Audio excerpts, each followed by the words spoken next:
Horror, the genre that has been the topic of ongoing philosophical discourse. Focusing on gorefest, body horror and slasher films and video games, I will present to you theories by different scholars, along with my personal opinion, and at the end you can decide, is horror morally wrong? There are two scholars I will talk about who have proposed that viewing horror can be psychologically damaging and harmful, Gianluca Dimuzio and Scott Woodcock. Dimuzio proposed the ARA, Argument of Reactive Attitudes, which he explains as, it is morally wrong to view or to facilitate viewing those features of a work of art or entertainment that encourage the corruption of reactive attitudes that are necessary for human agents to develop and maintain a well-functioning moral psychology.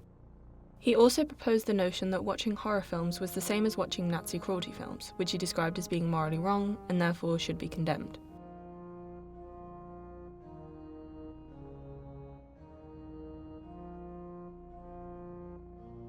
Secondly, the ARA says consuming horror can threaten the proper functioning of our sympathetic attitudes, aka desensitize us.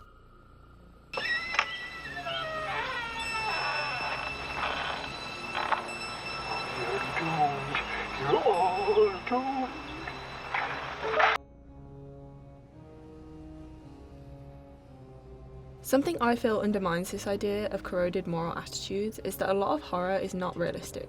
For example, the video game Still Wakes the Deep. I will never encounter in real life someone who works on an oil rig deep in the sea, is Scottish, and saw this thing. Shite. Meaning, I am not losing any sympathy or being desensitised for real life suffering. Scott does not entirely agree with Dimuzio's radical sentiment, but he does agree with Dimuzio that horror can impair compassionate responses from audiences, and specifically to enjoy violent horror as entertainment from morbid fascination is problematic.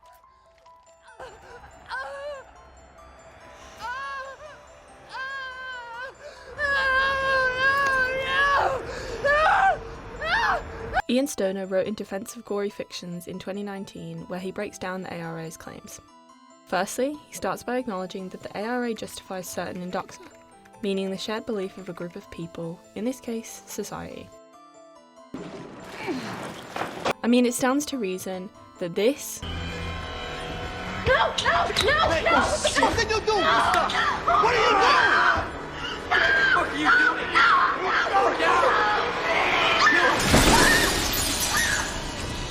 Or this... down Paradise Street.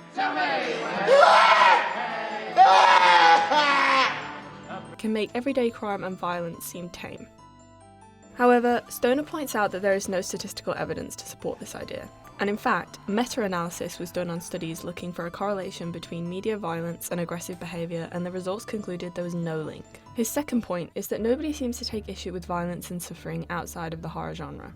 He says, epic poetry, heroic tragedy, romantic tragedies, pet death tearjerker war films, historical dramas, natural disaster films, action flicks, dark comedies, and dystopian futures, all of them depict suffering and death, in every case for the enjoyment of the audience, and typically without posing a threat to our appropriate reactive attitudes. Because of this, he goes on to investigate reasons why people may believe horror is a problem when other genres are not.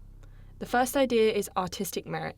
The idea that horror is most often a trash film suggests horror films look for no artistic achievement, whereas other art that depicts suffering can redeem the violence through their nobility.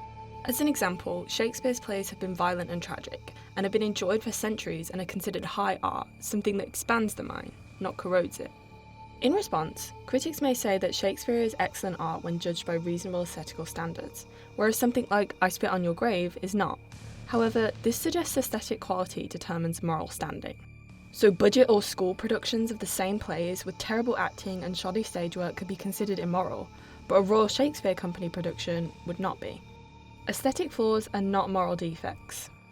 The second point Stoner argues people make to say that horror is an immoral genre in comparison to others is the meaningfulness. Dimuzio deems the movie Texas Chainsaw Massacre's murders to be meaningless and to have no reason besides cruelness.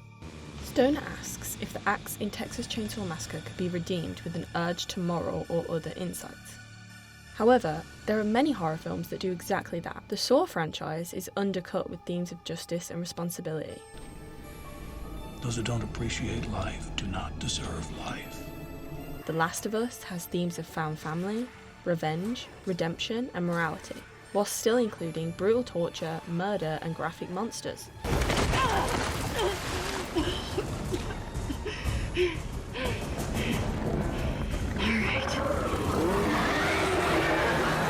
He asks, if people were to watch only the first half of Schindler's List and then the film is turned off, are those people going to be psychologically damaged whilst those who have seen the film in full be unfazed? They may leave the film disturbed, but not with an impaired ability to react with compassion to real-world suffering. The last idea that could set horror aside from other genres is audience orientation.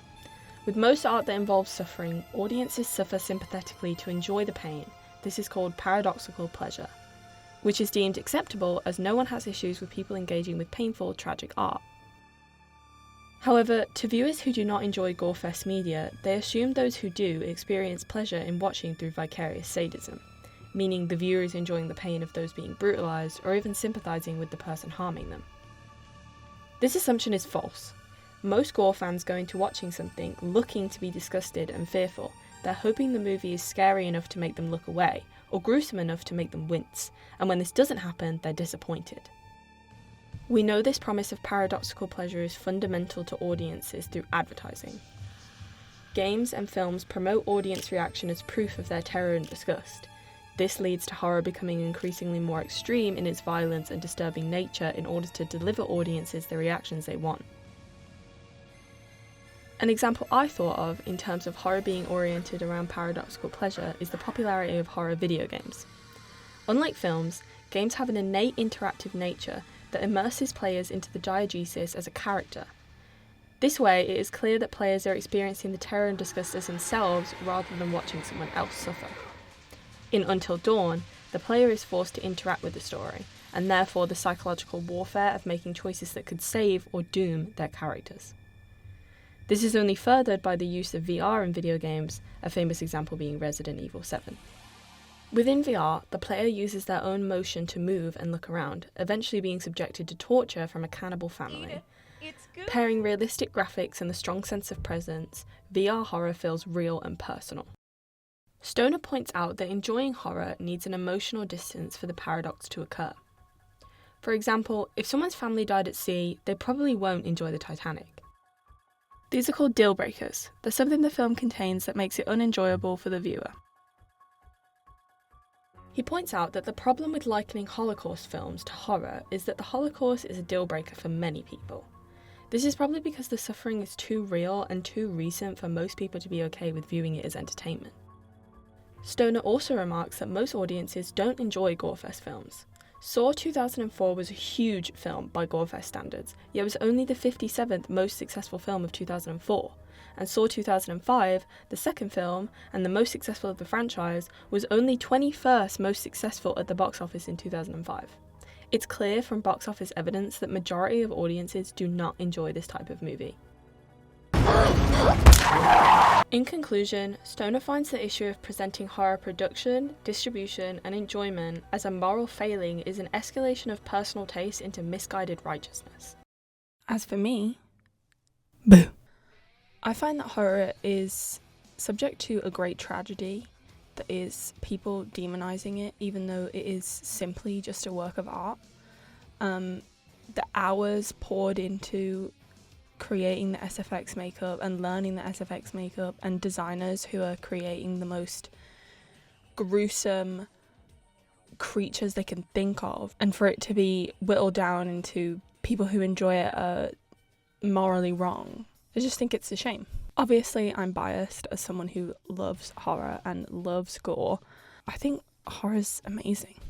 In my personal opinion, horror is not morally wrong. But what about you?